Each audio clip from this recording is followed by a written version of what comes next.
If I had a dollar for every time Jenna Ortega kissed a lanky white boy who turned out to be the villain of the story, I'd have $2, which isn't a lot, but it's weird that it happened twice. Beetlejuice follows three generations of the Dietz family 36 years after the events of the first film. Lydia Dietz now has a popular ghost hunting show where she goes through people's ghost-ridden homes. Basically, she sold out. She also has a moody teenage daughter with whom she has a strained relationship. Lydia's father suddenly dies, and this forces them to return back to their home where Beetlejuice is waiting to wreak havoc in their lives again. Let me start off by saying that this film has a crazy stacked cast, all extremely incredible and talented actors. We have Michael Keaton, Winona Ryder, Jenna Ortega, Catherine O'Hara, Willem Dafoe, and Monica Bellucci. However, while there were amazing actors, not all of the characters were amazing, unfortunately. Lydia felt bland and underdeveloped. She honestly just felt like a woman in a costume. She didn't have any of the same character traits that she did in the first movie, even though she dresses the same. She didn't feel like an interesting character in this film, which is such a shame. It makes me wonder, what is the most effective way to present a beloved character 36 years later? Beetlejuice and Delia remained the same after all these years, but Lydia seemed to lose her entire personality. I liked that her journey in this movie was supposed to be about being less concerned with the dead and caring more about life, specifically by connecting more with her daughter. I think this journey could have been more clear if we got to see more of the relationship between Lydia and Astrid. Instead, what we got was a generic mother-teen-daughter relationship. This leads me to Astrid. I was kind of concerned that this character was just going to be another iteration of Wednesday for Jenna Ortega, and unfortunately, that seems to be the case. Astrid is a moody environmentalist teenager who feels neglected by her mother. Similarly to Lydia, I feel like Astrid wasn't fully fleshed out or interesting, which is disappointing because Jenna Ortega is such an exciting new talent in Hollywood and she has so much to offer. I don't think this film allowed Jenna to deliver a compelling performance because the story doesn't give her much to work with. I know that this is another project with Burton for Jenna, so it's not too surprising that the characters are similar in some ways, but I hope Jenna's not being typecast and she's able to show her range more in future roles. Delia was the best character in my opinion. She was full of life,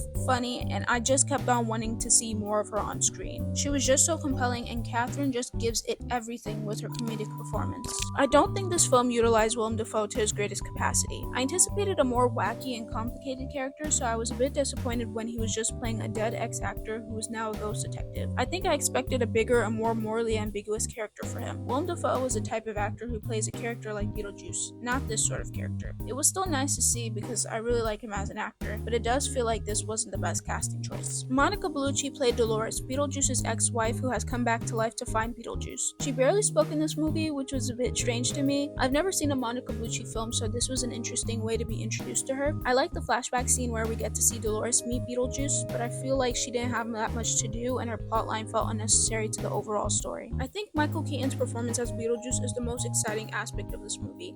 He's just so fun to watch and he's perfected this character. In this film, he's not as antagonistic as he was in the first film. There are other characters who fill in the villain role more. Beetlejuice almost turns out to be a hero in the movie, and when he does start being antagonistic, it's dealt with really easily, which was kind of annoying. Now onto what I enjoyed about the film. I found the second half of the movie to be way more exciting than the first half. Everything that happened when it's revealed that the white boy Astrid is talking to is a ghost is pretty fun. I was like, so we could have been having this much fun the entire time, but I had to sit through over 30 minutes of useless exposition. The visuals of the afterlife were also great, which is Tim Burton's strong suit. However, the real world looked mundane and the digital camera didn't add any character to this world that's supposed to look interesting. I also enjoyed some of the music in this film. The children's choir version of Jump in the Line was great and the sultry music and dancing was fun. I found there to be quite a few flaws with this film, starting off with how exposition was given. Very often there would be information dumps through dialogue that were jarring. A lot of Astrid's dialogue was exposition, like one example was when she said, "The last funeral I went to was Dad's," and she says that to Lydia, her mother. I think Lydia would already know that, so I'm not sure why Astrid reminded her.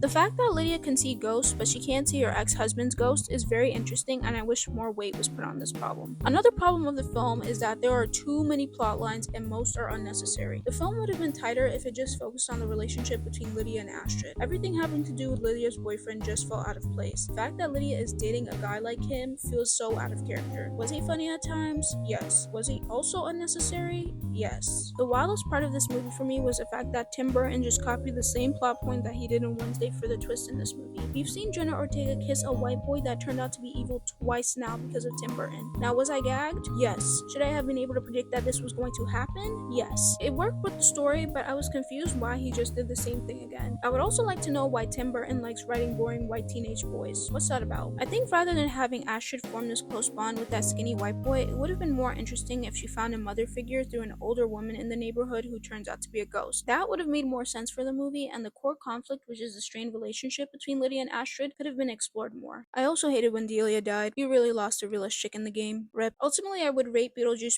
a 2.5 out of 5. It was fun to watch at times, but I wouldn't watch it again. My takeaway from this is that we need to be wary every time Jenna Ortega has a white boy as a love interest in a movie or show.